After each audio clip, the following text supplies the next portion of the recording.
Hello friend, concept physics class के इस नई वीडियो में आपका स्वागत है।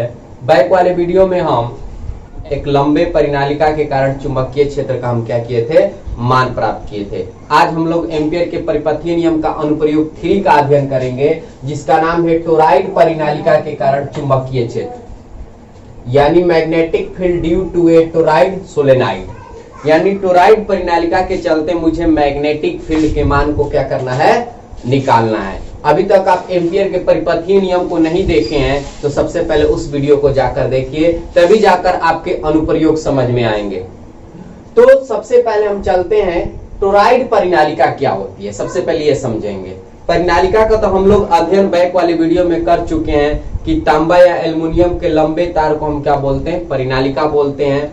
तो उसी तरह टोरॉइड परिनालिका में क्या होता है कि टोरॉइड परिनालिका एक ऐसी परिनालिका होती है जिसे मोड़कर एक वृत्ताकार रूप दे दिया जाता है। ध्यान समझिएगा, टोरॉइड परिनालिका एक ऐसी परिनालिका होती है जिसे मोड़कर वृत्ताकार रूप दे दिया जाता है, जिससे उसके दोनों जो सिरे हैं आपस में क्या हो जाते हैं, जुट जाते हैं, आपस में क्या हो जाते हैं, सट जाते हैं।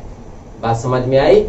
तो आइए हम इसकी डिफिनेशन सबसे पहले छोटी सी है उसको लिख लेते हैं, उसके बाद हम टोरॉइड परिनालिका को डायग्राम के सहायता से समझेंगे कि इसमें क्या होता है। लिखा गया है टोरॉइड परिनालिका एक ऐसी परिनालिका होती है जिससे मोड़कर वृत्ताकार रूप दे दिया जाता है, जिससे उसके दोनों सिरे आपस में मिल जाते हैं। देखिए किस प्रकार इसकी फिगर आती है। देखिए ये आपकी एक टोरॉइड परिनालिका है, ध्यान समझिएगा। ये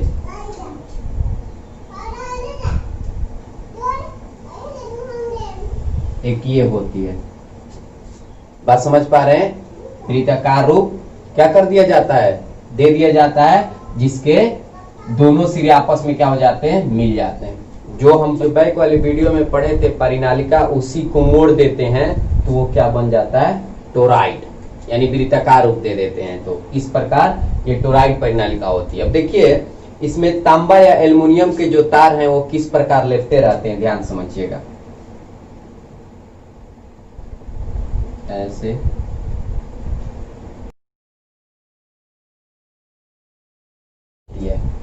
इस प्रकार, बात समझ में आई। अब यहां से देखिए इसमें वायर देखिए किस प्रकार लपेटा गया है। आपकी जो ये टोरॉइड परिनालिका है इसमें वायर इस प्रकार लपेटी गई, ध्यान समझिएगा। एक बार नीचे से ऐसे गया है, पुनः ऊपर, पुनः नीचे, पुनः ऊपर। मैं आपको अभी एग्जाम्पल के अनुसार दिखा रहा हूं, तो ध्यान से समझिएगा। देखिए इसमें वायर की लपेटा किस प्रकार बनाई गई है, मैं आपको दिखा रहा हूं। जैसे ये मान लेते हैं कि एक टोरॉइड परिनालिका है, टोरॉइड परिनालिका है, ध्यान समझिएगा। ये वाला इसको हम मान लिए कि ये ए भाग है, इसको हम मान लिए कि ये बी है, यानी ये वाला ए है, ये वाला बी है। इसमें देखिए नीचे वाला जो आपको दिखाई दे रहा है, ये ए है, और ऊपर वाला ये क्या है, बी है। ये टोरॉइड परिनालिका है, ध्यान समझिएगा। और जो ये आपकी गैप दिखाई दे रही है ये वाली, इसमें ये वाला गैप है, ध्यान से देखिएगा तो आपको समझ में आ जाएगी।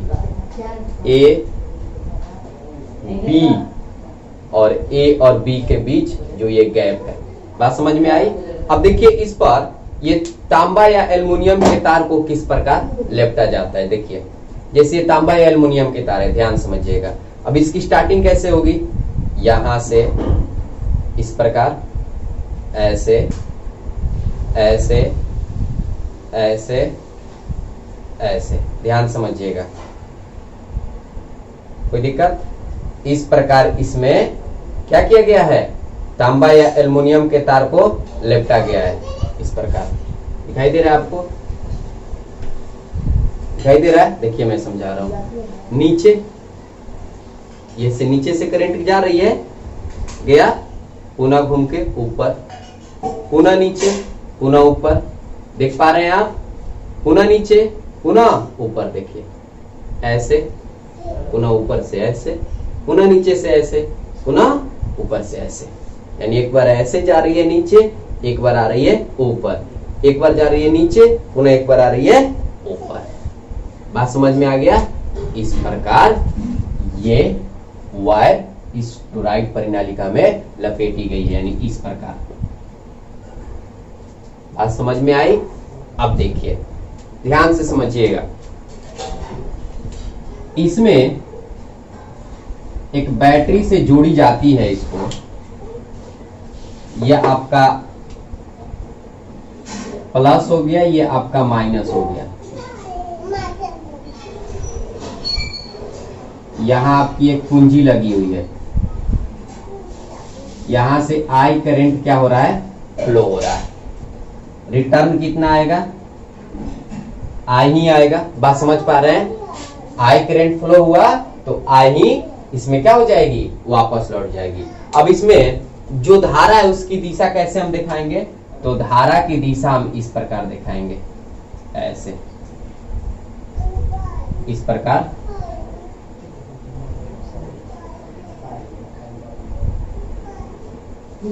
कोई दिक्कत? इस प्रकार रिटर्न आ गई। ये बात समझ में आई? देखिए तो मैं इस बात को समझा रहा हूं। अब यहां से करंट गया ना, बैटरी जुड़ी हुई है, एक ये छोड़ाकर जुटेगा, तो देखिए जब यहां से करंट गया तो ये अंदर प्रवेश किया, और सभी ऊपर वाले जो भाग हैं इस पर, इस पर, इस पर, यहां से प्रवेश किया, ऊपर से आया, पुनः प्रवेश किया, पुनः आया। तो यहां आप देखिएगा, इसको देखिएगा तो आपको क्या दिखाई दे रहा है, देखिए ये सभी ऊपर वाले भाग पर हम करंट क्या दिखाएंगे, आने वाला दिखाएंगे, क्योंकि ये अंदर से प्रवेश कर रहा है, ऊपर से आ रहा है, पुनः अंदर से प्रवेश किया, ऊपर से आ रहा है। तो इसलिए इस पर तीर का निशान हम कैसा देंगे, कैसा देंगे, बातों की इस पर तीर का निशान हम इस पर कर देंगे, वही दिखाया गया इस पर। बात एकदम राइट समझ में आई? एक एक स्टेप समझिए। तो ये आपकी क्या होती है, तो राइट परिनालिका होती है। कोई दिक्कत? अब इसके लिए मुझे चुंबकीय क्षेत्र के मान को क्या करना है, निकालना है, और इसको हम बोलते हैं इसका अक्ष, इस प्रकार। यही इसी अक्ष पर मुझे चुंबकीय क्षेत्र के मान क्या होती है, प्राप्त होती है। बात समझ में आ गई? अब देखिए इस टोरॉइड परिनालिका के कारण मैग्नेटिक फील्ड को निकालने के लिए मैं इस फिगर को थोड़ा इधर बड़ा बना रहा हूं, ठीक है, और इसको बनाने के बाद मैं आपको समझा रहा हूं कि कहां एम्पियर लूप बनाने पर मुझे मैग्नेटिक फील्ड की क्या होती है, प्राप्ति होती है। सबसे पहले इस पर समझ जाइए। जैसे देखिए ये आपकी टोरॉइड परिनालिका है, ठीक है, अगर हम इसमें वायर इस प्रकार लिपटी हुई है,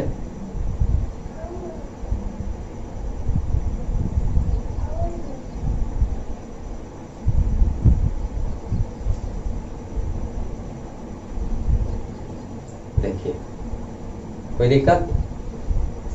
अगर हम, ये आपका ए है, ये आपका बी है, अगर हम इसके अंदर, ध्यान समझिएगा, अगर हम इसके अंदर एम्पियर लूप बनाते हैं बंद वक्र, तो हम पाएंगे कि इसके अंदर जो है मैग्नेटिक फील्ड मुझे नहीं प्राप्त होगा। इसके अंदर अगर हम, इसके अंदर अगर हम लूप बनाते हैं एम्पियर लूप, ध्यान समझिएगा, इसके अंदर ये आपका ए पार्ट है, ये आपका बी पार्ट है, बात समझ पा रहे हैं, और इसके अंदर अगर हम ये वाला एम्पियर लूप बनाते हैं तो उसके अंदर मुझे मैग्नेटिक फील्ड नहीं प्राप्त होगी। अब ऐसा क्यों मैग्नेटिक फील्ड नहीं प्राप्त होगा, क्यों? क्योंकि हम देख रहे हैं कि एम्पियर के परिपथीय नियम के अनुसार हमारे पास सूत्र होता है चुंबकीय क्षेत्र का रेखीय समाकलन B vector dot DL vector बराबर म्यू नॉट सिग्मा आई, जहां सिग्मा आई क्या है, उस बंद लूप के भीतर, उस बंद वक्र के भीतर धाराओं का कुल बीजगणितीय योगफल। तो अगर हम इस एम्पियर लूप को इसके अंदर बनाएंगे, ध्यान समझिएगा, मेरी बातों को गहराई से ध्यान समझिएगा, अगर इसको हम अंदर बनाएंगे तो हम देख रहे हैं कि अगर हम एम्पियर लूप को अंदर बनाते हैं तो इसके अंदर करंट का मान क्या है, शून्य है, करंट नहीं होगी, इसके अंदर तो धारा ही नहीं होगी, क्योंकि धारा देखिए किस प्रकार जा रही है, यहां से अंदर गई, ऊपर से क्या आया, बाहर आया, यानी ए और बी के पार्ट पर ही करंट फ्लो हो रहा है इस प्रकार। तो अगर हम इसके अंदर कोई एम्पियर लूप बनाते हैं तो वहां करंट क्या हो जाएगी, शून्य हो जाएगी, यानी विद्युत धारा का मान होगा ही नहीं। तो जब विद्युत धारा का मान नहीं होगा तो आपकी चुंबकीय क्षेत्र की मान क्या हो जाएगी, शून्य हो जाएगी, क्योंकि डी सिग्मा आई का मान ही अगर क्या हो जाएगा, शून्य हो जाएगा, तो बी का मान भी क्या हो जाएगी, शून्य हो जाएगी। पहली बात है। दूसरा बात क्या है कि जो ये आपका ये दिखाई दे रहा है टोरॉइड परिनालिका, इसके बाहर अगर हम एम्पियर लूप बनाते हैं, ध्यान समझिएगा, इसके बाहर अगर हम एम्पियर लूप बनाते हैं तो वहां भी चुंबकीय क्षेत्र का मान क्या होगा, शून्य होगा। अब ऐसा क्यों? अगर हम इसके बाहर एम्पियर लूप बनाते हैं, ध्यान समझिएगा,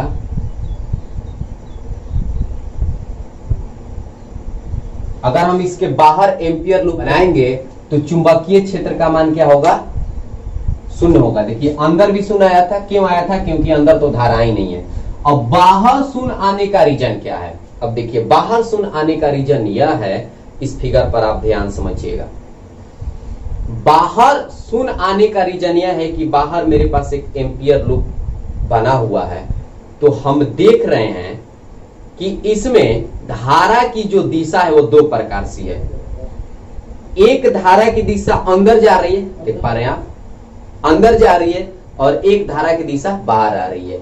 एक धारा की दिशा अंदर जा रही है तो पुनः धारा की दिशा बाहर जा रही है, पुनः अंदर पुनः बाहर, पुनः अंदर पुनः बाहर। यानी इसका कहने का अर्थ यह हुआ कि जितनी धारा अंदर प्रवेश कर रही है उतना ही धारा क्या हो रही है, बाहर प्रवेश कर रही है। और हम देख रहे हैं यानी जितनी धारा अंदर प्रवेश कर रही है उतना ही धारा क्या हो रही है, बाहर निकल रही है। और हम जानते हैं कि एम्पियर का जो परिपथीय नियम है वह स्थिर वैद्युतिकी में गॉस के प्रमेय के क्या है, तुल्य है। तो गॉस के प्रमेय का सूत्र होता है E vector dot ds vector बराबर सिग्मा क्यू बाटा एप्सिलॉन। ध्यान समझिएगा, जहां सिग्मा क्यू क्या है, उस बंद पृष्ठ के भीतर टोटल आवेश। तो इसी तरह एम्पियर के परिपथ नियम में क्या होता है, सिग्मा आई का अर्थ होता है बंद लूप के भीतर, बंद वक्र के भीतर आपका कुल धारा। ठीक है, तो जैसे यहां बंद पृष्ठ बनता था, किसी पॉइंट पर प्लस Q1 था, किसी पॉइंट पर माइनस Q2 होता था, किसी पॉइंट पर प्लस Q3 होता था, तो सबको क्या कर देते थे, जोड़ देते थे। इसी तरह एम्पियर के परिपथ नियम में अगर ये आपकी एक बंद लूप है, ध्यान समझिएगा, तो एक करंट इस प्रकार निकल रही है, एक करंट इस प्रकार आ रही है। तो एक नीची दिशा के लिए अगर हम इस I का मान पॉजिटिव लेंगे तो इसके लिए I का मान हम क्या लेंगे, निगेटिव लेंगे। यानी एक दूसरे के ऑपोजिट हो तो एक का वैल्यू प्लस तो दूसरा का वैल्यू हमें क्या लेना होगा, निगेटिव लेना होगा। तो अब यहां से आप देखिएगा कि जितना करंट इसमें जा रही है उतना ही करंट क्या हो रही है, बाहर निकल रही है।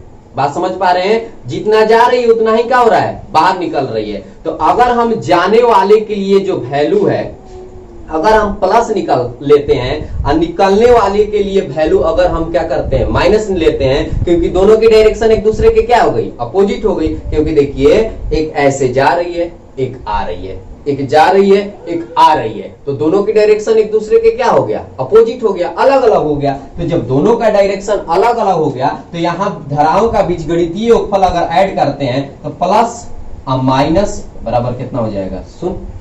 बात समझ में आ रहा है। तो अगर हम एम्पियर लूप अगर हम बाहर बनाएंगे तो धारा का मान क्या हो जाएगी, शून्य हो जाएगी। अंदर बनाएंगे धारा का मान ही नहीं रहेगा, तब भी आपका चुंबकीय क्षेत्र क्या आएगा, शून्य आएगा, क्योंकि धारा का मान नहीं है तो शून्य। बाहर एम्पियर लूप बना रहे हैं तो जितनी धारा अंदर जा रही है उतनी धारा बाहर निकल रही है। तो जितनी धारा अंदर जा रही है उसके लिए प्लस, तो निकलने वाले के लिए क्या हो गया, माइनस। अगर निकलने वाले के लिए प्लस तो अंदर जाने वाले के लिए माइनस। तो टोटल करंट आपका क्या हो जाएगी, शून्य हो जाएगी। बात समझ पा रहे हैं। तो अगर हम इसके बाहर एम्पियर लूप बनाएंगे और इसके अंदर एम्पियर लूप बनाएंगे तो मुझे मैग्नेटिक फील्ड का वैल्यू कितना आएगी, शून्य प्राप्त होगी। तो ये क्वेश्चन पूछ लिए जाते हैं कि टोरॉइड परिनालिका के बाहर चुंबकीय क्षेत्र का मान कितना होता है, 0। अंदर भी कितना होता है, 0। क्यों होता है, इसका भी रीजन आपको पता हो गया। अब निकलेगा कहां, इसको हम बोलते हैं अक्षीय स्थिति। अक्षीय स्थिति पर चुंबकीय क्षेत्र की मान प्राप्त होती है। और क्यों प्राप्त होती है, तो अब यहां से ध्यान से समझिएगा। कोई दिक्कत? तो आगे बढ़ते हैं। देखिए इतनी बातें जो है आप स्क्रीनशॉट कर सकते हैं, इसके बाद हम आगे बढ़ते हैं। ये मेरा टोरॉइड परिनालिका है।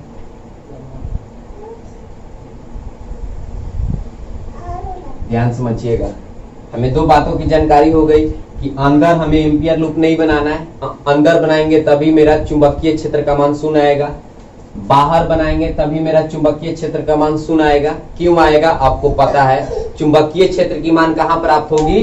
इस अक्षीय पोजीशन पर। इसको हम बोलते हैं अक्षीय पोजीशन, जो डायग्राम में बनाया गया था, यहां मुझे मिलेगा। अब क्यों प्राप्त होगा, ध्यान समझिएगा। अब जैसे चुंबकीय क्षेत्र का जब अध्ययन कर रहे थे तो हम लोग प्रयोग कर रहे थे डॉट क्रॉस। बात समझिएगा, डॉट क्रॉस। जब हथेली अंदर जा रही थी तो हम दिखा रहे थे क्रॉस, हथेली बाहर जा रही थी तो हम दिखा रहे थे डॉट। इसी तरह विद्युत धारा में भी डॉट और क्रॉस की कहानी चलती है, ठीक है। और जो धारा हमसे दूर रहती है, जो धारा हमसे दूर जाती है, उसके लिए हम क्रॉस का उपयोग करते हैं, और जो धारा हमसे नजदीक आती है उसके लिए डॉट का उपयोग करते हैं। तो ये आपका ए है, ये आपका बी है। तो हमसे दूर कौन, किसमें धारा जाएगी? पकड़िए आप, हमसे दूर कौन है? ए है। तो इस पर जो धारा जा रही है, इस पर हम आपको जो दिखाए हैं, ध्यान समझिएगा, ये वाली बात समझिएगा। ये वाला दिखाई दे रहा है, ये वाला भाग ए, ये वाला भाग बी है। तो इस पर धारा के लिए हम क्या दिखाएंगे? क्रॉस। और इस पर धारा के लिए हम क्या दिखाएंगे? डॉट। और जितना डॉट रहेगा उतना ही क्या होगी? क्रॉस होगी। यानी जो मैं इसमें वायर लपेटा हूं, जो धारा जा रही है उसके लिए हम दूर, जो हमसे दूर की धारा है उसके लिए हम क्रॉस दिखाएंगे, और जो हमसे नजदीक की धारा है उसके लिए हम क्या कर देंगे? डॉट दिखाएंगे। यानी ये सूचक माना जाता है केवल आपको आसानी करने के लिए, ठीक है। तो देखिए, गया ऐसे लपेटे पर, ध्यान समझिएगा, ऐसे गया, पुनः आएगा, पुनः जाएगा, पुनः आएगा। तो ये आपकी क्रॉस हो जाएगी दूर वाली, ठीक है। ये क्रॉस क्रॉस क्रॉस इस पर दिखा रहे हैं, मतलब इस पर वायर तांबा या एल्युमिनियम के तार को लपटा गया है इस पर का, ठीक है। और उतना ही, जितना इस पर क्रॉस है उतना ही इस पर क्या होगी? डॉट होगी, ठीक है। 2 3 4 5 6 7 8 9 10 11 12 13 14 15 16 17, यानी 17 हुआ। आपको यहां से 17 है तो 17 इस पर डॉट दिखाइए। 1 2 3 4 5 6 7 8 9 10 11 12 13 14 15 16 17। कोई दिक्कत? इसको और थोड़ा सा इधर कर देते हैं। हो गया? पुनः काउंट कर लीजिए।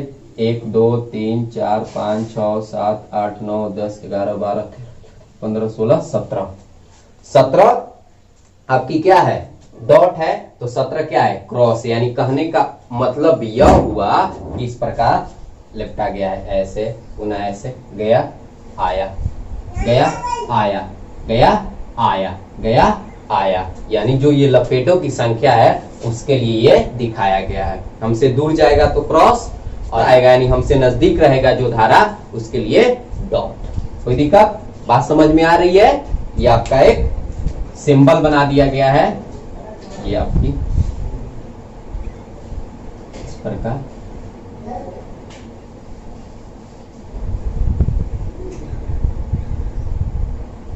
कोई दिक्कत?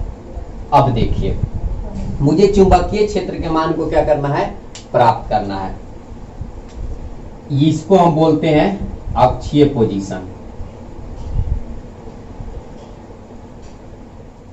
ठीक है। ये इसकी सेंटर होगी, ध्यान समझिएगा। इस सेंटर से कहीं भी जाइए, चलिए यहां आ रहे हैं, इसकी दूरी में मान लिया r, और इस r दूरी पर एक P बिंदु क्या है? स्थित है।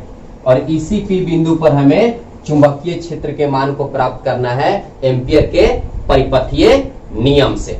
ठीक है, तो एम्पियर के परिपथीय नियम को लागू करने के लिए, लगाने के लिए सबसे पहले हमें चुंबकीय क्षेत्र की दिशा पकड़नी होती है। कोई दिक्कत? और चुंबकीय क्षेत्र की दिशा पकड़ने के बाद अल्पांश लंबाई और उनके बीच बना हुआ कोण पकड़नी होती है। तो सबसे पहले वो दो काम करते हैं हम। तो यहां मान लेते हैं कि अल्पांश लंबाई है। अल्पांश लंबाई का रूल आप लोग तो अब अच्छे तरीका से जान गए हैं कि ये अल्पांश लंबाई है और अल्पांश लंबाई की दिशा किस प्रकार है? इस प्रकार जा रही है, इसी प्रकार जाएगा ना अल्पांश लंबाई की दिशा। कोई दिक्कत? अब यहां मुझे मैग्नेटिक फील्ड की दिशा को प्राप्त करना है। तो मैग्नेटिक फील्ड की दिशा हम परिनालिका पढ़ा रहे थे, तो वहां भी बताए थे कि ये लंबाई के अनुदिश होता है, वैसे पकड़ लीजिए। और नहीं तो करंट की कहानी में, धारा की दिशा में जिधर आपकी करंट फ्लो होती है उधर सभी उंगली कर देना है, और जिधर आपका अंगूठा जाएगा वहीं क्या हो जाएगी? चुंबकीय क्षेत्र हो जाएगी। बात समझ पा रहे हैं? एम्पियर के परिपथीय लूप में कहानी चलता है कि जिधर करंट फ्लो हो रहा है उधर आप सभी उंगली को कर दीजिए, अंगूठा जिधर जाएगा वहीं चुंबकीय क्षेत्र की क्या हो जाएगी? दिशा हो जाएगी। तो देखिए अंदर की ओर जा रहा है, अंदर की ओर जा रहा है, तो जब अंदर की ओर जाएगा तो टोटल आपकी उंगली इधर चली जाएगी, अंगूठा किधर जाएगा? बाहर की ओर। ध्यान समझिए, इस पर देखिए, अंदर की ओर गया, अंदर की ओर गया तब न जाकर ये बाहर की ओर आएगा। तो जब अंदर की ओर जाएगा और बाहर की ओर आया तो आपकी अंगूठा किधर जा रही है? इधर जा रही है। यानी जिधर आपकी अल्पांश लंबाई है उधर इसका क्या हो रहा है? चुंबकीय क्षेत्र की दिशा, यानी इधर आपकी चुंबकीय क्षेत्र की दिशा होगी, यानी ये बी वेक्टर होगा। तो हम लोग बैक वाली वीडियो में पढ़े हैं कि जब चुंबकीय क्षेत्र की दिशा और अल्पांश लंबाई की दिशा जब दोनों एक ही तरफ हो तो थीटा कितना बनता है? 0 डिग्री। जब एक दूसरे के विपरीत हो तो थीटा कितना बनता है? 180 डिग्री। जब लंबवत हो तो 90 डिग्री। तो यहाँ जो एंगल बनेगी, एंगल मुझे मिलेगा वो कितना मिलेगा? तो हमें मिलेगा 0 डिग्री। अगर ये अल्पांश लंबाई अगर आप यहाँ लेंगे तभी उतना ही एंगल मिलेगा। जैसे मैं यहाँ ले लिया अल्पांश लंबाई को, ध्यान समझिएगा, मैं यहां मान लिया P पॉइंट, ठीक है, कोई दिक्कत? केंद्र से इसकी दूरी तो उतना ही होगी क्योंकि एक सर्किल है। तो केंद्र से वृत्त के किसी भी सतह पर आप पॉइंट लेते हैं तो त्रिज्या का मान उतना ही रहता है, ये ऑलरेडी मुझे पता है। तो यहाँ अल्पांश लंबाई की दिशा इस प्रकार हो गई। अब यहाँ चुंबकीय क्षेत्र ज्ञात करना है, ठीक है। तो देखिए इस प्रकार प्रवेश करेगा, ध्यान समझिएगा, अंदर गया तो अंगूठा किधर जा रहा है? बात समझिए, यहां हम लिए थे, अंदर प्रवेश किए, अंगूठा इधर गया। अगर मैं यहाँ अल्पांश लंबाई लेंगे तभी तो अंगूठा इधर ही जा रहा है ना। यहां लीजिएगा तभी तो आपका अंगूठा इधर ही जाएगा, यहां लीजिएगा तभी आपका अंगूठा इधर जाएगा। यानी इस पर हम कहीं भी अल्पांश लेंगे तो जिधर अल्पांश लंबाई की दिशा होगी उधर ही मैग्नेटिक फील्ड की दिशा होगी। यानी इस पर कहीं भी हम डीएल लेंगे, एंगल कितना बनेगी?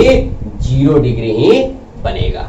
बात समझ में आ गई? तो हम चलेंगे अब एम्पियर के परिपथीय नियम से। तो सूत्र क्या होता है चुंबकीय क्षेत्र का? रेखीय समाकलन B vector dot dl vector बराबर म्यू नॉट सिग्मा I, और यहां लिखेंगे चुंबकीय क्षेत्र का रेखीय समाकलन।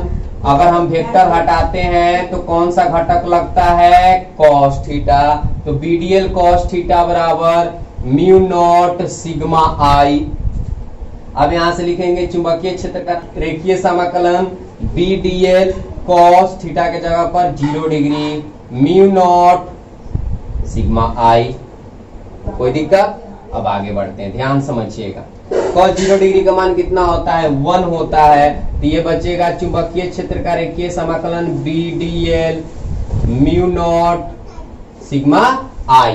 अब यहां से सिग्मा I निकालेंगे, टोटल धारा निकालेंगे। सिग्मा I का मतलब एम्पियर के बंद लूप में जो धाराओं का बीजगणितीय योगफल है उसको हम बोलते हैं सिग्मा I। और एक बात छूट गया मुझसे बताने के लिए, मैं समझा रहा हूं कि जब हम बाहर लिए थे तो चुंबकीय क्षेत्र का मान 0 आ रहा था, क्योंकि जितनी धारा अंदर जा रही थी उतना धारा बाहर आ रहा था।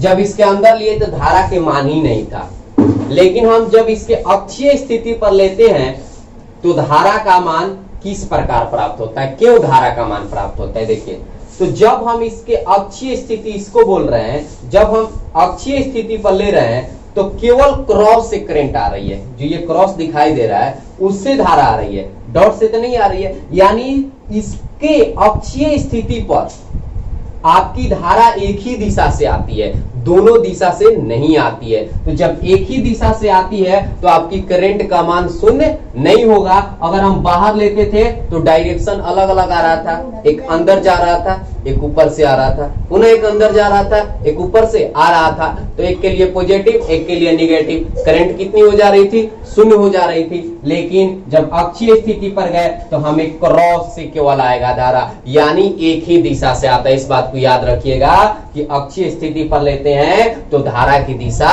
एक समान होती है, यानी एक ही ओर से आता है, दोनों तरफ से नहीं आता है, जिसके चलते धारा का मान शून्य नहीं होता है। बात समझ में आई। तो अगर मुझे हमें सिग्मा आई का मान क्या करना होगा, निकालना होगा, तो कैसे निकालेंगे। तो सबसे पहले अब यहाँ सिग्मा आई के मान को निकालने के लिए मैं यहां से लिख रहा हूं, मान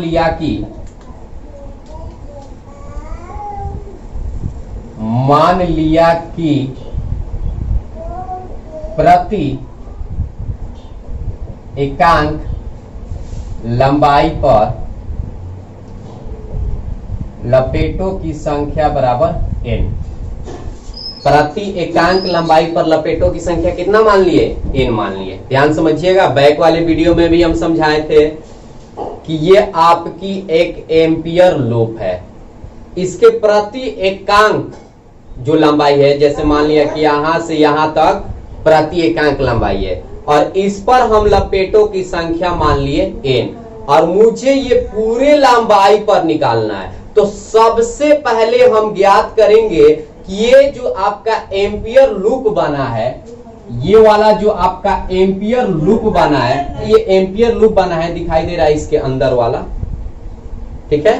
तो इस एम्पियर लूप की लेंथ कितनी है, जबकि इसकी त्रिज्या कितनी है, स्मॉल r है। तो सिंपल सी बात है, इस लूप की अगर मुझे दूरी निकालना होगा तो हम क्या कर देंगे, इसका परिधि निकाल देंगे, और इसके एकांक जो लेंथ है उस पर लपेटों की संख्या कितना है, n है। तो जितना इसकी दूरी आएगी उससे हम क्या कर देंगे, गुना कर देंगे। बात समझ में आ रहा है। यानी जितनी लंबाई आएगी, जैसे बैक वाले वीडियो में एक आयताकार बंद पथ बना था तो हम उसका लेंथ माने थे l, और एकांक लंबाई पर लपेटों की संख्या n थी, तो पूरा के निकालने के लिए हम l से क्या कर दिए थे, मल्टीप्लाई। तो इसी तरह हम लिख रहे हैं कि मान लिया कि प्रति एकांक लंबाई पर लपेटों की संख्या n है। अब यहां लिखेंगे कुल लपेटों की संख्या, कुल लपेटों की संख्या। ये जो आपकी एम्पियर लूप है ये कैसा है, वृत्ताकार है। तो इसकी जो लंबाई है कितनी होगी, तो लंबाई निकालने के लिए, दूरी निकालने के लिए क्या कर देंगे, इसका परिधि निकाल देंगे। तो परिधि हो जाएगी 2πr, क्योंकि त्रिज्या में स्मॉल r माने हैं, और इसमें हम n से क्या कर देंगे, गुना कर देंगे। तो कितनी हो जाएगी, 2πrn, यानी इसमें लपेटों की संख्या कितनी है, 2πrn। अब यहां से लिख रहे हैं एक लपेटे प्रवाहित धारा, ध्यान समझिएगा, बराबर I। एक लपेटे में कितना करंट फ्लो हो रही है।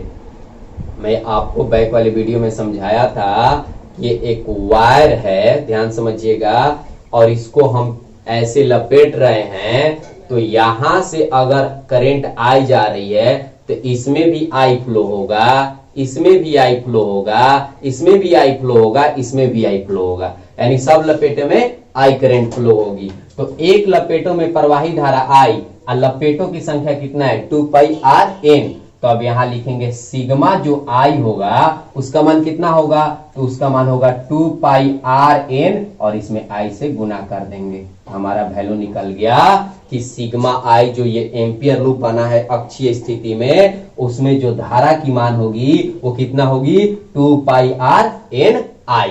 अब वैल्यू को क्या कर देंगे, यहाँ पुट कर देंगे। तो रखते हैं, तो इसमें कांस्टेंट राशि क्या हो जाएगी, बाहर हो जाएगी b और ये हो जाएगा आपका डीएल, ठीक है, मी नॉट और सिग्मा आई का मान हो जाएगा, यहां गुना कर देते हैं 2 पाई आर एन आई। अब यहां से देखिए डीएल, डीएल का अगर हम समाकलन करते हैं तो देखिए ये एम्पियर लूप किस आकृति का है, वृत्त का, वृत्त का। तो हमें ऑलरेडी पता हो गया कि जब वृत्त की कहानी आती है तो डीएल का जो समाकलन होता है उसकी परिधि के बराबर होता है, क्योंकि ये डीएल जो है, ये जो आपकी एम्पियर लूप है, ऐसे अनेक डीएल से मिलकर क्या है, बने हुए हैं, ठीक है।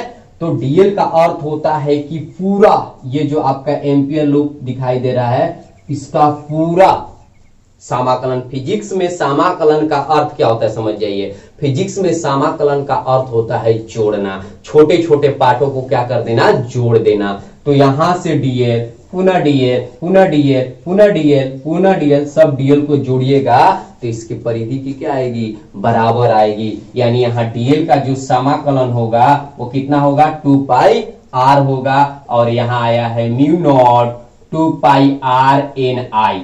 कोई दिक्कत? अब यहां से क्या करेंगे हम, 2 पाई आर से 2 पाई आर को क्या कर देंगे, कैंसिल कर देंगे, तो बचा कितना, तो b बराबर बचा म्यू नॉट एन आई। कोई दिक्कत? तो यही आपका जो मान प्राप्त करना था प्राप्त हो गया। टोरॉइड परिनालिका के कारण चुंबकीय क्षेत्र का मान कितना होगा, म्यू नॉट एन आई। किसी भी प्रकार की कोई दिक्कत? अब यहां से एक और बात समझिएगा कि टोरॉइड परिनालिका जो है, ठीक है, वो आपकी त्रिज्या पर डिपेंड नहीं करता है।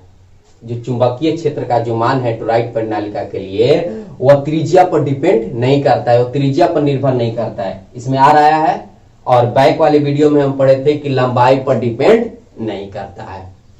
इसी तरह टोरॉइड परिनालिका में जो चुंबकीय क्षेत्र का मान निकालते हैं वह त्रिज्या पर डिपेंड नहीं करता है। जो एम्पियर लूप बनाए हैं वो कितना बड़ा बनाए हैं उससे इसको कोई मतलब नहीं है, त्रिज्या पर डिपेंड नहीं करता है। तो आई होप आपको अच्छे तरीका से समझ में आ गई होगी कि टोरॉइड परिनालिका के कारण चुंबकीय क्षेत्र कितना होता है, म्यू नॉट एन आई।